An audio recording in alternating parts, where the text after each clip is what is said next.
Hello everyone, good afternoon, and welcome to the JRPG Report. My name is James Fisher, and thank you so much for tuning in yet again. We've got a special episode for you guys this week. Just a couple of stories to go through in the news of the week.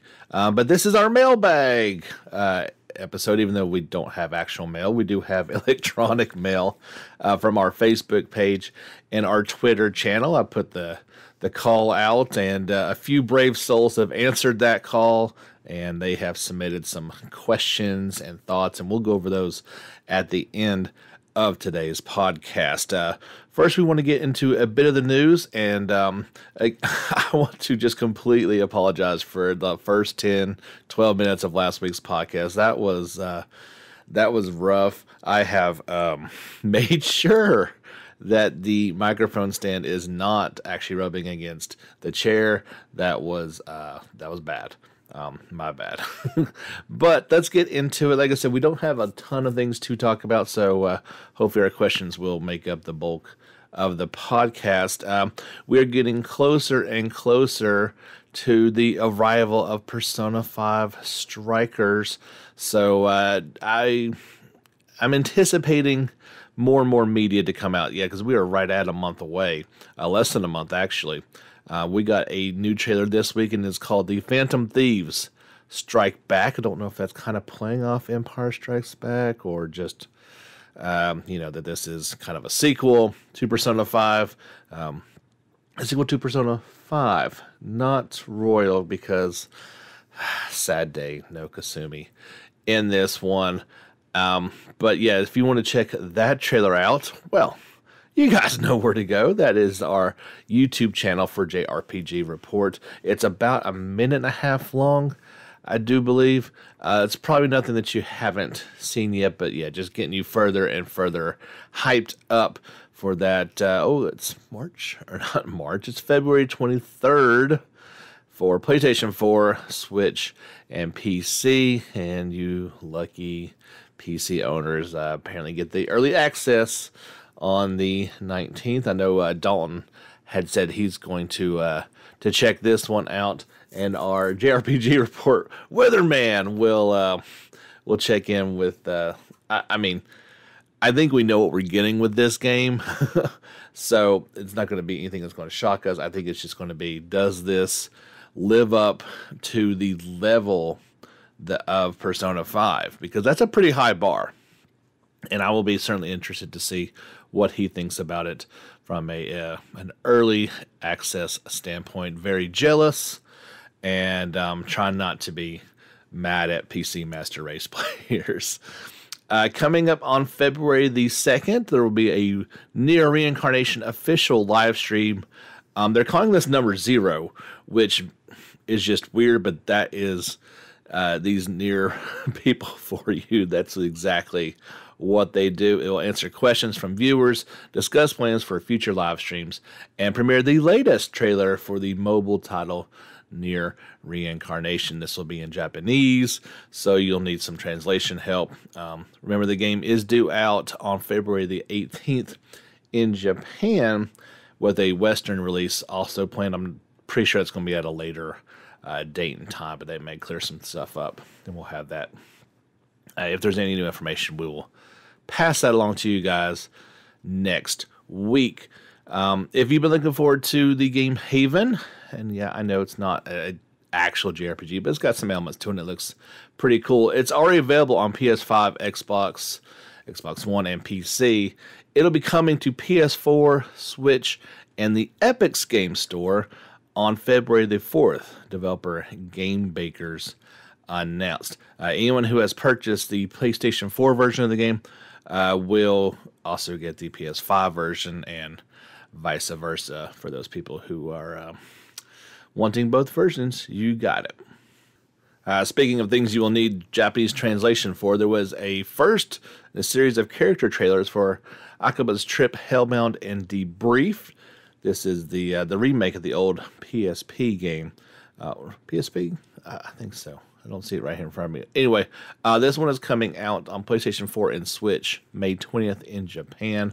A Western release coming out later. This character features the heroine Ryu Fumizuka. I believe that's how you pronounce her name. So I guess they're going to have a character trailer for most of the characters in this one. It was very short and just some dialogue back and forth. So hopefully the YouTube translator is up to the task, or Japanese. I was hoping to maybe see a little more gameplay. There was a lot of gameplay in the previous trailer, but we should be getting more of these coming pretty soon. A interesting looking little game. I guess you're going to pronounce this a Marchen Forest. Malign and the Forest Gift. I guess that's how you say those words. You never know with some of these things till you hear them. They have a launch trailer because this game is now available as of January the 28th. Publisher Clouded Leopard Entertainment and developer Primary Orbit have announced. This one is available on, I know it's on PC. Yeah, it's also due out for PlayStation 4 and Switch as well. Yeah, it's interesting. It's kind of cutesy. They're not holding back and saying that it's charming, dungeon crawling, and fantasy RPG elements all kind of rolled into one. So if you're looking for something maybe a little bit different, don't have anything to play until Ys or Persona 5 Strikers comes out, you can maybe hold over with this one instead. Disgaea 6. Still don't have a Western release date for it, but its Japanese release is fastly approaching. In fact, it's today, January 28th. So PlayStation 4 and Switch owners in Japan have gotten their hands on it. Still holding to that summer 2021 release in North America and Europe for the Switch version. We did get a new trailer for it. This is the 6th official trailer, and it's been dubbed First Time Disgaea 6. It introduces how to properly utilize new elements such as the auto battle and auto repeat function, as well as series staples such as After Story and the Carnage Dimension, as well as the Rasetsu Dimension Extreme Difficulty Worlds. Sorry, I don't know how to pronounce that. Again, you will need to know Japanese, as this trailer is only in Japanese, and I kind of waited. I did end up publishing this version of it on the YouTube channel. Previously, all the 5 before it comes out in Japanese, and then 6 to 8 hours later, then the English version pops up. Well, that's never happened, and this came out 2 days ago, and it's still not popped up, at least that I can find, in any way, shape, or form. So that's a little bit odd, to say the least. We also got some details about the DLC for it. As I mentioned before, all the previous, well, not all, but a bunch of previous players or characters from the previous Disgaea games will be available as DLC in them. It looks like it's going to be about once a month so far, and they will release them in 4 packs. That's what it looks like, and each one will be priced at 500 yen, whatever that translates into. I'm not sure, and of course that price, it could be completely different by the time it comes out over here. If you would like to check out the full list, like I said, it's Japan only, so while the game comes out today, like the first pack will be out February 25th. I would go through it, but it's really, just know that they are coming, and that's the price point for it. So we'll probably get something pretty similar. They may change some things up or have like a season pass option, by the time it comes out over here in the West. But so far, the reaction to that has been very positive. And that's, we go back and forth on DLC, don't we? It's like we don't want DLC that should be a part of the game to begin with. But I kind of feel like something like that, where you're getting additional content with additional characters that obviously are not meant to be in the game to begin with. This is all post-game content. I feel like that's a pretty good use for DLC, and something that a lot of people are going to be, I would say, pretty excited about. Speaking of excitement, I have been diving in for the past 2 nights into Atelier Ryza 2, Lost Legends, and the Secret Fairy on my PlayStation 4. Of course, you can check out our nightly live streams if you're kind of interested to see, what's the difference in between this one and the first one. Has it gotten better? What's the deal? Why are all the voices in Japanese? Well, that is just what these games do. It is you get to read a lot, but it's kind of charming. I don't. 99 times out of 100, I'm going to play with the English voiceovers on there if it's available. So hearing the Japanese voices and reactions and different tones and then translating, it is kind of funny. Ryza's character in particular is a really fun sounding voice actress. So in short, after let's say 5 hours of gameplay, I'm very happy with it. It feels like a step up from the last one in a lot of different avenues. In terms of graphics, there's a step up. In terms of gameplay, there's a step up. Overall, it's quite beautiful. Like something I wasn't expecting was the weather elements. Like the first day, it started raining, and so it was raining pretty much the whole time. Characters are wet. The only thing that was kind of odd was it was the same like townspeople interactions, whether it was pouring rain or when it was drying. You would expect like people to be running for cover if it's rain, but they're just having a casual conversation out in the pouring rain. No big deal. But what I thought was really neat was like late one night, you go back to your atelier, you stay the night, you wake up the next morning, and while it wasn't raining the night before, you could tell like it had rained during the night. It wasn't raining in the morning, but there was like water puddles all over the place, and like she would splash in the puddle as she was walking down the street. Just kind of one of those little things that, in real life you just take it for granted, but in video games that's very seldom ever rendered.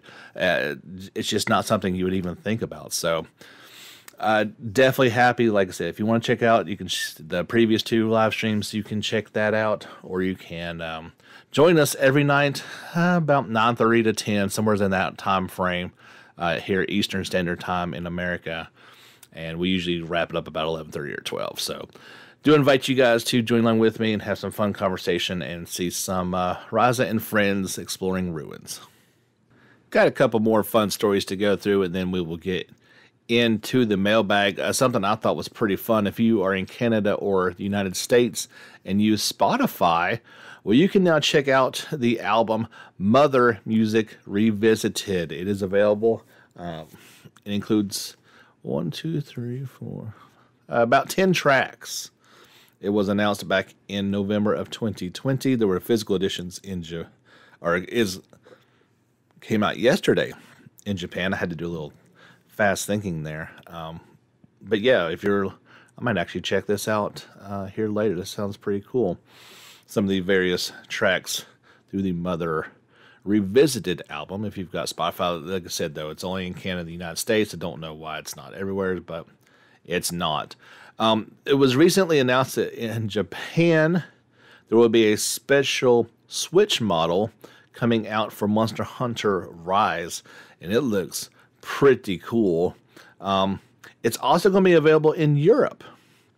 No word on if it is coming to the U.S. or not, but it will be available at the outset of the game on March the 26th. Got some different logo and on the dock and on the controller, and I'm guessing, of course, it comes. I would have to imagine it comes with the game as well, but there's also going to be a special Pro controller available separately if you are really into Monster Hunter and want to deck out your Switch as such. We've talked a few times about various Nier Automata figures coming up, and we just got some new images and pricing for a new 2B figure. I think we talked about A2 last time. Well, this is for B2, and then 9S. They will have their own figures. The 9S one will be about $146. Pre-orders are now live, but this wasn't coming out for a full year. January 31st of 2022. There is a deluxe version for quite a bit more, $220. You can see his face in this one, the removable visor, and you get the little pod with it, pod 153 as well. There also is, I don't know if we talked about this before or not, the 2B standard and deluxe versions, also $146. This one will ship this year on October 30th of 2021. The deluxe version is also $220, and it has it's got the pod 42 as well. You can take off her face. They call it a visor, but whatever, a little claw thing, and no statue, deluxe statue of 2B would be complete for questionable things. You can take her dress part thing off as well. Whatever. It is what it is. These figures, $220, seems like quite a bit of money for figures, but they look really cool. There is a sale going on now over on the PlayStation Store, and I forget what it's called, but it's something to do with retro, right? And a bunch of old PS2, PS3 games, retro and remasters. That's what it was. And there's some really good stuff on here. Kind of makes me a little upset because we just picked up Spyro back at Christmas for like $40 or $45, and it's like on sale for $16. Yeah, all that type of stuff. But tons of great games on here that if you haven't already, you should definitely pick up. I wanted to highlight a few of the JRPGs that I can see or are close to it, like Dragon Crowns Pro. That game is always on sale. It seems like whenever these sales pop up, normally $20, they got it for $6.99. That's a really good deal. That's one of those ones. I should probably finally go ahead and pick that one up. They have, I think this is Valkyrie Chronicles Remastered and Valkyrie Chronicles 4. So the bundle of them down to $16. Like, I'm not, a big fan of that series per se, but that is an extremely good deal. One of them that I'm going to probably have to pick up, I've passed it up a couple times before. First is Dark Cloud down to $6, but Dark Cloud 2 down to $6. I loved that game, so we might need to add that to the collection. Ys Origins is down to $8. Rogue Galaxy, show me the price. I know I've already purchased it, but I need to tell the people how much it is. Don't be like that. These are the limitations that you get when you are doing something kind of on the fly and you're at the mercy of your web browser. Well, I can't tell you how much it is, but it is on sale. And if you don't already own Rogue Galaxy, or if you've never played that level 5 classic, it's on sale, and you should absolutely pick it up no matter what price it is. Wild Arms 3 is down to $7.50. One of these days, maybe we'll even get a new Wild Arms game. That'd be kind of cool. I'm not holding my breath, though. Doesn't seem like something that's ever going to actually happen. Let's see. Surely there's some more on here somewheres. The ones that I actually would recommend. If you haven't picked up Alliance Alive HD Remastered, it's half price. It's down to $25. Yeah, I'm not seeing a whole lot of anything else JRPG. Like I said, there's a ton of good games on here, non-JRPG, but I wanted to highlight those for you. And that's really all that I see on there. Yeah, a bunch of old classic ones. So that's all of them, but some pretty good stuff on there you'll definitely want to check out if you got a few extra dollars, or maybe somebody gave you a PSN gift card for Christmas. Well, what better use than that? All right, everybody, that's all the news we have for this week. That's exactly what I thought. about 20 minutes or so of news. Would not have been a very good podcast, so I'm really glad I put out the call for some questions, and I will do my best to answer them. And it's kind of funny because at least a couple of these have tied into some things that I wanted to talk about. Kind of anyway. First, let's knock off the two that's on our Twitter feed. Man Thing asks, you have said many times that you're a family man, meaning a husband/father. So it would be interesting to hear how you stay focused through these enormous games. Always love to hear your thoughts on scheduling games into a work schedule. Thanks. Well, I mean, I am certainly not about to toot my own horn about how I handle that work life family balance. The first thing I would say is it is extremely difficult. Everybody that has kids knows how hard of a job that is, and to balance, because you can't do it all the time, right? You've got to have outlets. And so my first thing, and I've done this from the moment, my kid was born, and she just turned 7 back in December, was I wasn't going to be taking away from her by playing games. And as we all know with JRPGs, they're immersive experiences. You want to get away to that world. So I kind of said that, unless she wasn't there, if she spent the night at grandma's house or something like that, or at school or whatever, she needed to be in bed before I did that. And so that's why I play at night. That's not my way to relax and rewind at night. That's not a revolutionary thought process either, but it kind of keeps me motivated to get through things. Occasionally, as she's gotten older and she's sitting there playing on her Switch and I'm playing, a game like Ryza 2 with there's really no objectionable content in it, we can all sit around and kind of play a little bit. That's kind of fun, as she's gotten older to do. But for me, it's kind of easy to stay focused on it because that's my reward. I try to work hard all day, not counting when I get to talk with you guys on the podcast.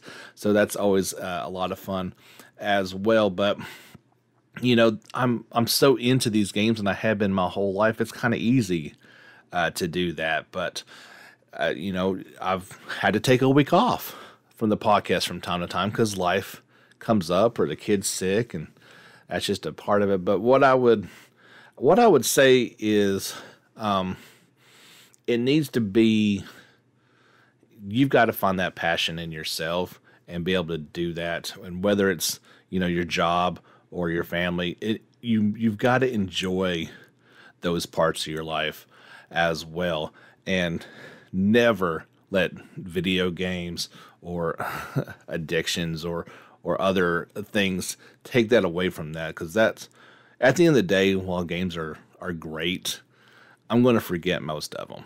I'm going to remember those moments with my family and with my daughter forever. And that's the most important thing to me, and it always will be. But getting to play games is a privilege, and I greatly love, and I love talking with you guys each week and bringing the news and all that. So that's okay. That's enough sappy stuff. We'll jump off of there. The other one is from our buddy Jake, and he asks, what are some underrated or hidden gem type JRPGs that you find yourself coming back to from time to time? Now he says his example would be his favorite tactical JRPG is GN I hope I said that correctly, the PSP game. Another would be Eternal Sonata on the PS3. And then, of course, is his true love of Legend of Dragoon on PS1 or the PSN store. Great question. I always love talking with people, and it's funny because you'll get these random hidden gem ones. And one of the first ones that I've always talked about, you guys have heard me if you've been a long-time listener, is Eternal Sonata on PS3 or Xbox 360. Is a completely unconventional experience, great battle system, really weird but emotional story to it. So if you can find that, you can probably find it pretty cheap too. That's the other thing. Like, some of these like hidden gem ones are going to cost you $100. Well, that's no fun, right? It needs to be a hidden gem and cost effective. Another one would be like Child of Light. I feel like that game sorely deserves a sequel, and you can get it fairly cheap as well for Switch, Vita, or PS3. I think there's a PS4 version, I think, as well. Legend Dragoon is one of those ones I'm going to have to go back and play, because I've heard, we've got these fond memories in our heart of that game, and kind of, a lot of those things are unskippable now, all those the dragon transformations and the dragon stuff. Like, I hear that's pretty annoying nowadays, and that would be hard to kind of stomach, but that is another one. Now, I do have to go ahead and say this right up front, is he says that I find myself going back to from time to time. I actually don't do that. And I know that may sound weird to people, but I think, as, has been well described on this outline, and what I just kind of talked about is, I have about 2 hours a night to play video games. And that's on a good night, if I'm not exhausted and have other stuff that need to be done. I barely have time for like the new games that I really want to experience. So it's very rare that I go back. And if I'm going to go back, I'm probably going to go into my backlog and play something new. I can't remember the last time I went back and played, something that I'd already played before, to be quite frank about it. That's not... Typically, I don't play games multiple times.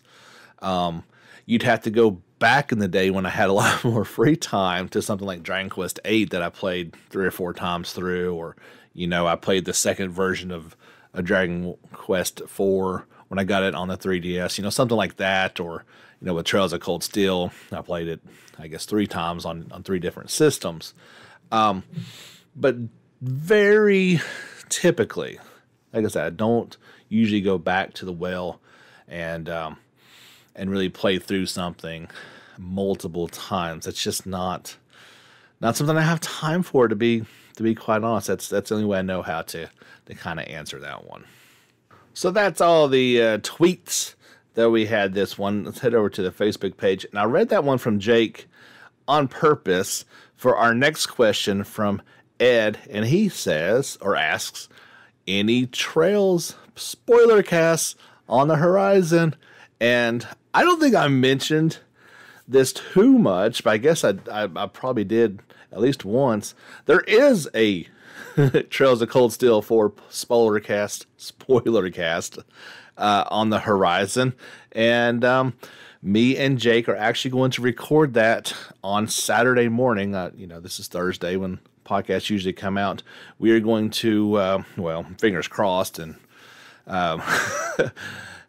technology willing, we're going to record that on Saturday, and I'm going to try, depending on how long it is, to put that together and put it out for a Sunday special this week.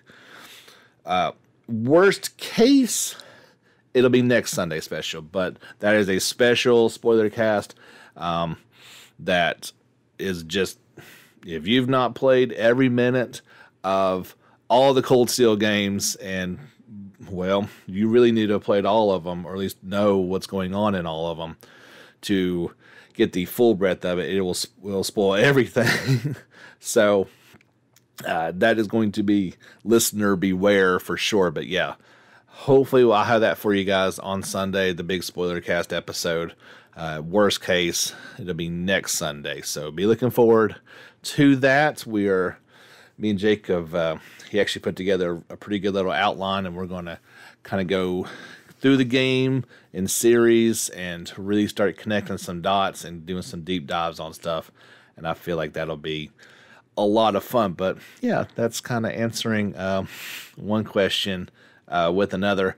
Hans, he kind of piggybacked off of an idea from another group that kind of got sucked in this one, and he was talking about the Souls series, and somebody else had asked, why is it not a JRPG? So he says, why do you think the Souls series is not a JRPG or doesn't feel like one? And so, to be fair, I've only barely played a few minutes of them, okay? And it's hard to describe feelings adequately on why I don't think it is. I think it doesn't by the textbook definition, Souls is a JRPG, right? It's an RPG made by Japanese developers. And so it's action oriented. We certainly talk about action RPGs all the time here. And I can't put a firm grip on why exactly it's not, but it's not to me. And the game, I don't know. I don't know what, I can't put my finger on what exactly it is. It just isn't. And I know that's not a very good answer, but it's the best one that I've ever been able to come up with. Of when I see that style of gameplay, it does not scream JRPG to me. Maybe it's all the difficulty. Maybe that's a part of it. You die a lot, and it doesn't have some of those JRPG mechanics to it. It's never been something, because most JRPGs pull me in. I want to play them. I've never had a desire to really do that. I did tell him, and I'm looking over. Yeah, I've got Demon Souls. I knew I had one of those Souls games.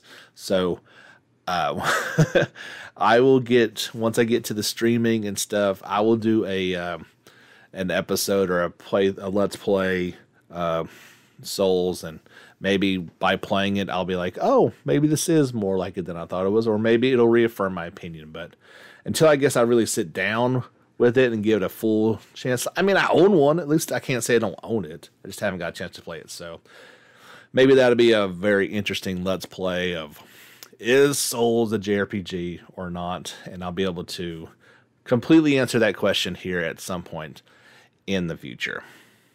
Our next question. It kind of feels like a press conference, taking a bunch of questions from people. Dalton decided he was going to slide two of those in here, so I'll answer those now. And he asks, if you had the chance to forget a game completely and play it again, what would it be? And I think that's a really good question, because I think the obvious answer would be to go to the best ones, in my opinion, of either Chrono Trigger or Final Fantasy VI. But I don't think that's the correct answer. And so when he asked this, I thought back to like some of the more unique or like emotionally pulling games that I experienced. And the first one that I thought would be really fun to go back and play kind of fresh and relive again would be something like Ni no Kuni. And I say that because of the emotional pull that game had on me. And very few games have been able to really accomplish all the feels that you had with that game. And not to spoil too much if you've not experienced it, but certainly when that traumatic event happens at the beginning of the game, you're just crushed, right?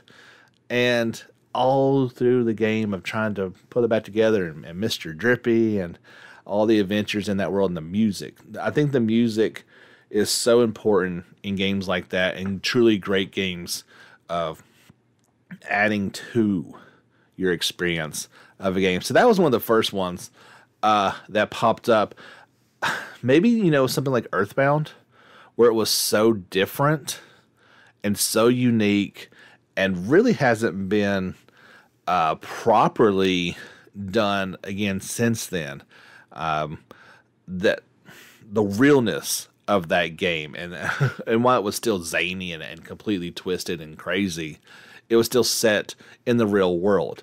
And very few games have really tried to even do that, especially in our genre. So those would be the ones that I guess would pop off my head first and foremost. I think if I was going to go back as a kid, and that for me, like that first time of playing through Dragon Warrior 4, of that real sense of a world to get lost into, where I was just old enough to really know what was going on and dive deep into stats and finding legendary armors and what that all meant, and all the characters. And if I could somehow reattain that feeling when playing a game, I don't there's no way of doing that, right?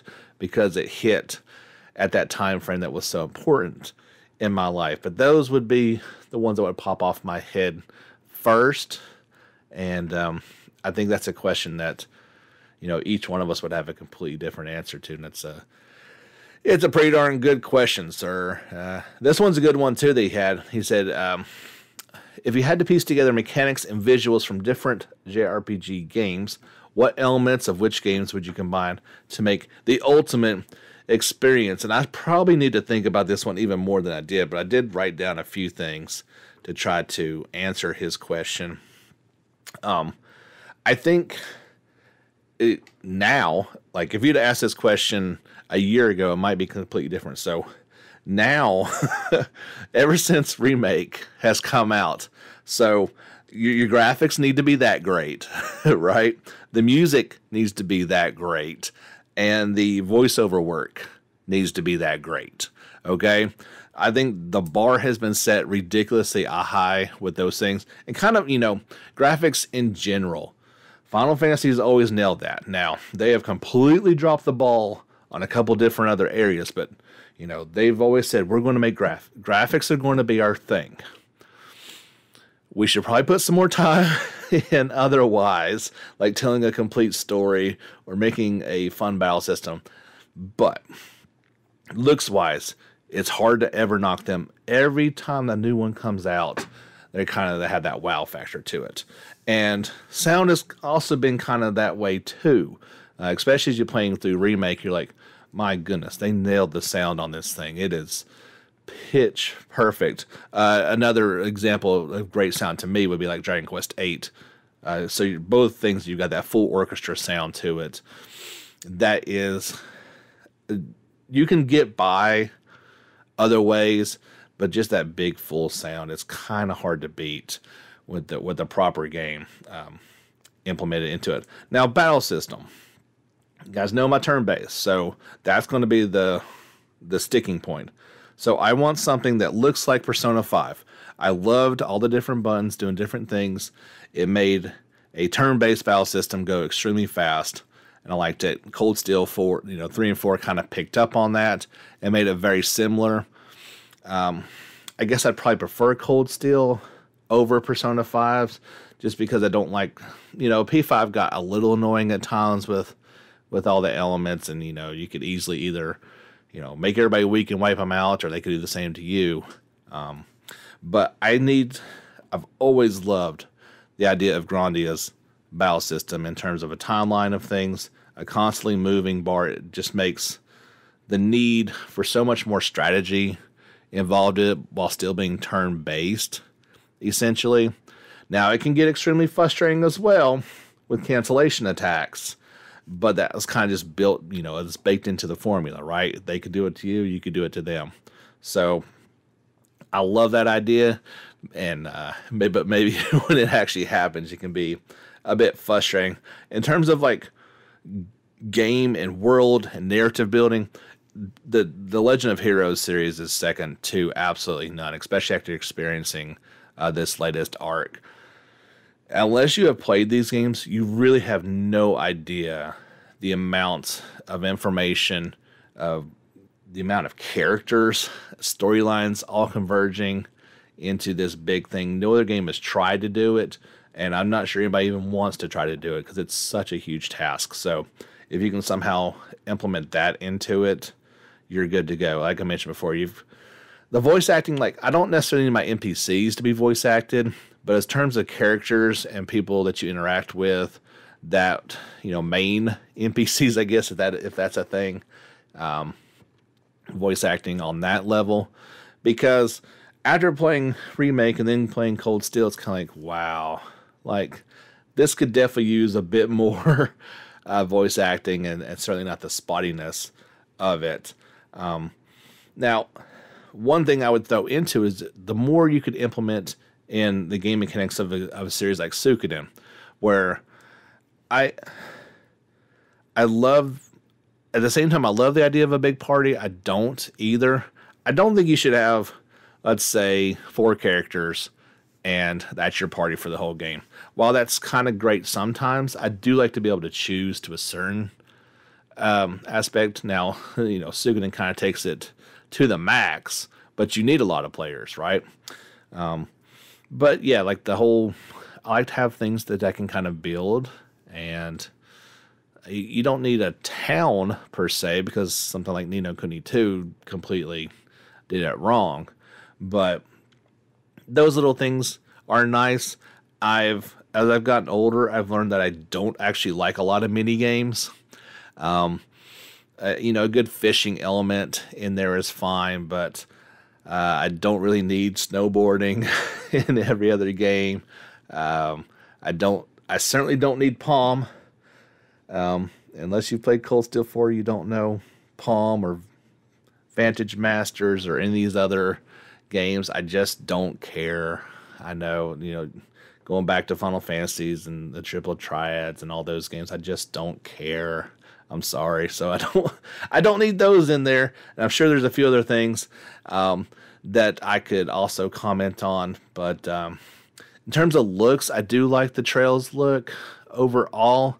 But I also, I'm playing Ryza right now, so that's a really cool visual style as well. There's so many different kinds of styles, but Dragon Quest does it extremely well with that cell shaded type look too. So it'd be hard to really narrow down just one visual style to kind of get into, other than having the crispness of FF7 remake. So I hope that kind of answered it. I'm sure there's other thoughts that you guys would like to have in your favorite game, but that's a big hard question, Dawn, but thank you for it. All right, we got 2 more questions to try to knock out. These have been pretty fun. We'll definitely have to do one of these shows again here real soon. So Jordan chimes in. He says, although JRPGs are usually great fun, there can be times here and there when they can be frustrating. For example, getting one-shotted by a boss after not being able to save for the previous 2 hours because they didn't have the right accessory equipped makes him want to throw a controller through the wall. Don't do that. Those are expensive. So it's repairing a wall. What types of things in a JRPG can cause frustration? And are there any specific frustrating moments or game mechanics that come in mind? That is obviously the one-shot death is never fun. What was it, in Trails of the Sky 2 that happened? There was definitely a time or two where I didn't even get an attack in, and the boss just S-crafted you to death, and I might have gotten one attack, and they wiped everybody out. That's, kind of the brutal, I wouldn't say old school. Those games are like 15 years old or something like that. That's never fun, right? Because it's stuff like that where you literally have no control over the outcome. It's, sometimes you can say like, man, I really messed up on that. I shouldn't have done that. The UFO flying saucer fight, I detailed for you guys how frustrating I was frustrated with that when I played through Royal here last time. It took me like 2 or 3 times, and that's a 30-minute fight each time. I failed at it. I couldn't do it, right? I finally overcame it, and it was a great joy. I just didn't have the right setup, and I had to fix that. The other thing that pops in my mind also from Cold Steel, I think it was Cold Steel 2. No, I think it was 1, because when you went to Legram and you went to the castle, and you get all the way to the end, and you fight that Nosferatu, whatever that giant thing is at the end of the castle boss, and you needed a green pinion accessory because of the status element that he can put on you. By that point in the series, it was so early in the game that you didn't have accessories that could guard against all things. So, he wiped off my party immediately, and you had to have that accessory. So it's trek all the way back to town, get all the way back through the castle once again after you go get 4 accessories in order to fight. That was pretty frustrating. Didn't love that because it's not an easy castle to get through. It's pretty challenging, especially going through it again, those type of things you you just never like.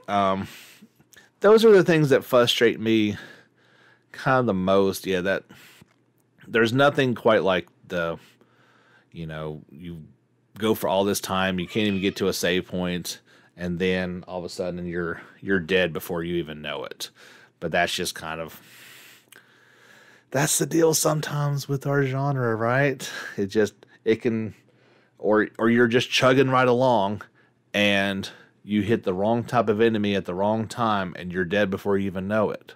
That can happen as well. So it's always frustrating, but that's a part of it. And overcoming it can be, on the same level, that can be very rewarding as well. So we got one more question, and it comes to us from Dan, and he says, in your opinion, does romance in JRPGs and games in general work better when the relationships are canon, or when you can choose who to romance? I think this depends on the game. So if the romance is done well, and it's something that you want to see, or, if there's limited options. So, like, the one that comes to mind first is, like, Final Fantasy IX with Garrett and Zidane. I mean, what were the other options, right? And that one was scripted well. It was put into the game. It was wrote that way. It was wrote very well.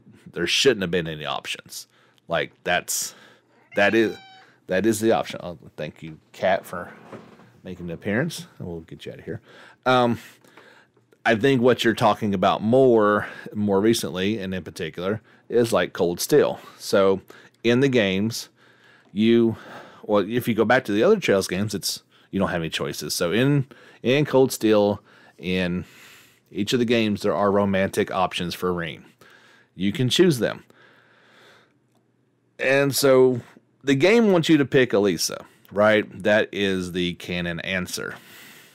She's definitely an option, but there's better ones. And like I always chose Emma, right?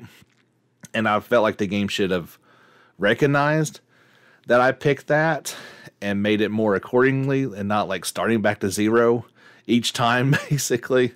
That was a little frustrating. So I think it kind of depends on it. In general, I think you should be able to choose in a game like that. With limited options, it probably needs to be more scripted and not have an option. But if there are options to be had, I think the player should be able to do that. I don't see why not. I mean, Persona does that extremely well. And other series, maybe they pick up on that. Maybe they don't. I can't see Final Fantasy making that type of decision. That doesn't seem like something they're going to do. Or like even, Tales, that's always, if there is one, that's always going to be scripted too. So, yeah, I don't love the canon options when there are better options, if that makes more sense, because that's just people. You're going to have different preferences for different people. That is life. Well, that's going to do it. Episode 149 in the books. It was a lot of fun answering questions. Hopefully I answered it appropriately to your satisfaction, but if not, there'll be a chance to do that later on, and I'm sure on another show, because there'll be light weeks. They do come along. Don't forget our spoiler cast, hopefully coming up on Sunday for you guys. If you have played all of Cold Steel, all the way to the end of 4, all the way to the end, like rolled credits.